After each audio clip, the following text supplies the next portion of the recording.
Hi students of class 3.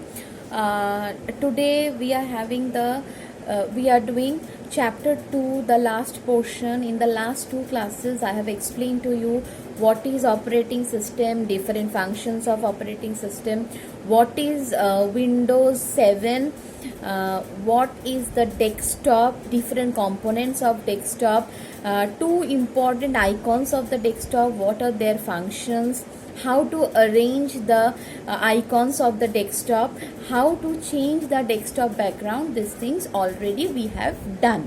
So today we will do the last portion, page 23. We will start with screensaver. So get ready with the book. Screensaver. So what is screensaver? A screensaver is a moving image that fills the screen when the computer has not been in use for some time. So whenever a screensaver we are using, or rather applied in the system, if we are not using the computer for 5 to 10 minutes, what will happen? The desktop screen will change into the screensaver screen. So the screensaver will come and show some image or writing, something like that will be shown on the desktop. So the screensaver comes and fill the screen when the computer is not being used for some time. Now, how to add a screensaver or change a screensaver?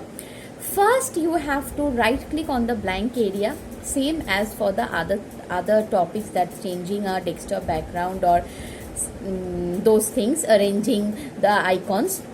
Simply right click on the desktop blank area. A shortcut menu will come. From there, click personalize. After that, a new window will come. From there, select the option screensaver. Then the screensaver settings window will open. From there, select the first drop down list, that is to select a screensaver of your choice. Click the first drop down list.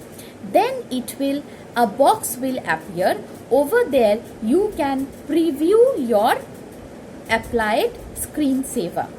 Another option is there, step 4, that is wet box is there. In the wet box you can set a time, that after how much second or how much minute the screensaver will apply to your desktop. You can give that. After giving the time, you can click the apply button. Apply button at the bottom of the window is there. Click on apply button. Then click on OK to close the window. Then you go back to your desktop and leave the computer for that much time you have given in the wet box. Suppose 2 seconds. Leave it for 2 seconds. You will see the screensaver will come and show you that particular screensaver you have selected. I think the thing is clear to you, what is screensaver and how to apply the screensaver. Now, please turn the page 24. Taskbar. The bottom bar of the desktop is called the taskbar. What are the components of taskbar? The horizontal bar at the bottom. The horizontal bar on the bottom of the computer screen is called the taskbar. It contains the start button, the show desktop button, the open program icons. These are the things shown on the taskbar. Clock we can also get from the taskbar. So what are the different components?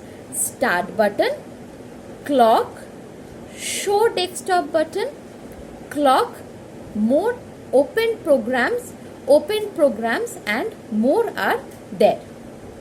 Now we will start with the start button. Whenever we are clicking on the start button, it shows up a start menu. It opens a start menu. Over there are list of programs shown to you that are available on the computer screen. Click all programs option to see the complete list. So click on the all program options to show the entire programs that are available on the computer system. Now click go back button to get back to the start menu. The start menu also contains the option to shut down or restart the computer. Next, page 25, clock. What the clocks show us? Very easy, the current date and time. Next is show desktop button.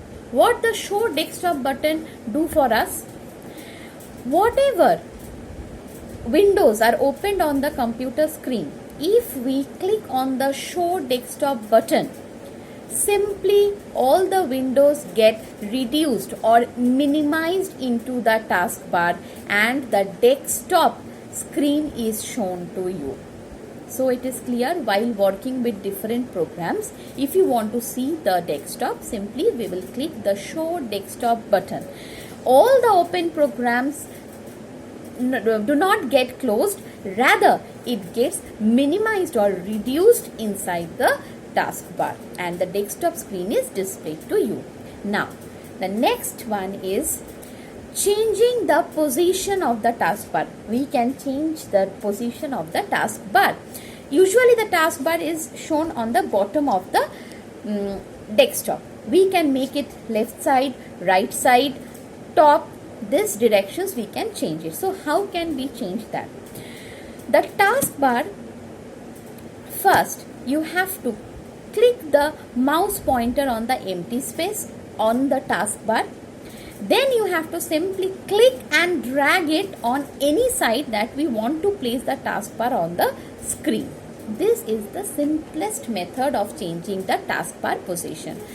Click it, hold it, drag it to any side of the screen and leave it. The position of the taskbar will be changed. Page 25, one quick bite is there, please underline. We can click on the Windows button on the keyboard to use the start menu. One start menu Windows button is there on the keyboard also, beside the space bar and control bar over there. You can use that Windows button from the keyboard to open the start menu. It is the shortcut key from using the keyboard. Now please turn page 26. Now we are talking about the changing the position of the taskbar. Now if we are unable to move the taskbar in different position, maybe the taskbar position is locked. How to unlock the taskbar position? Simply right click on the taskbar. There is a shortcut menu will come over there.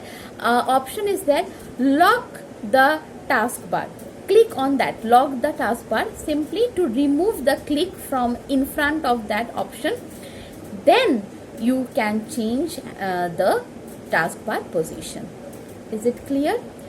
To remove the lock, simply click on the option in the shortcut menu. After right click on the taskbar, the option is lock the taskbar.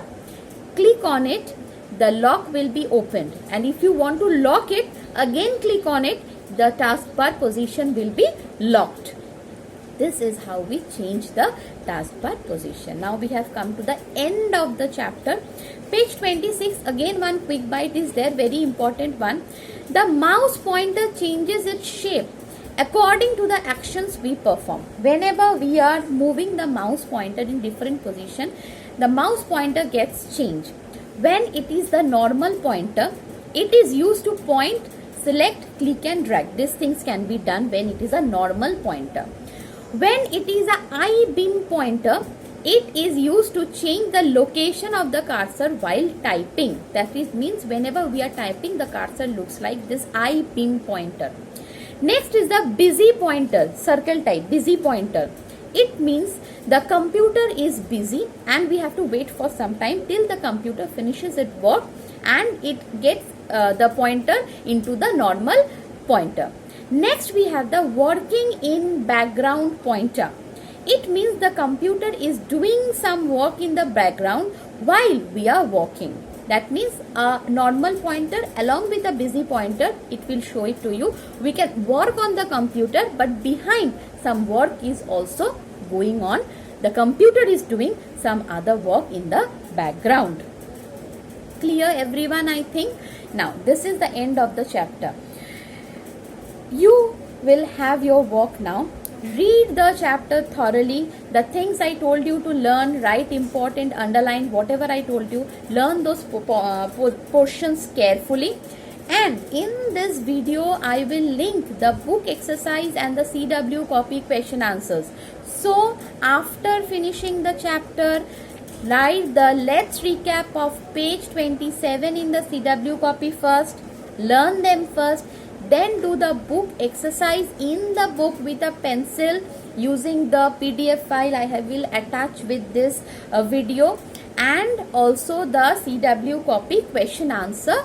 You will also do it in the CW copy with pencil obviously, and then you have to learn the CW copy and the book exercise.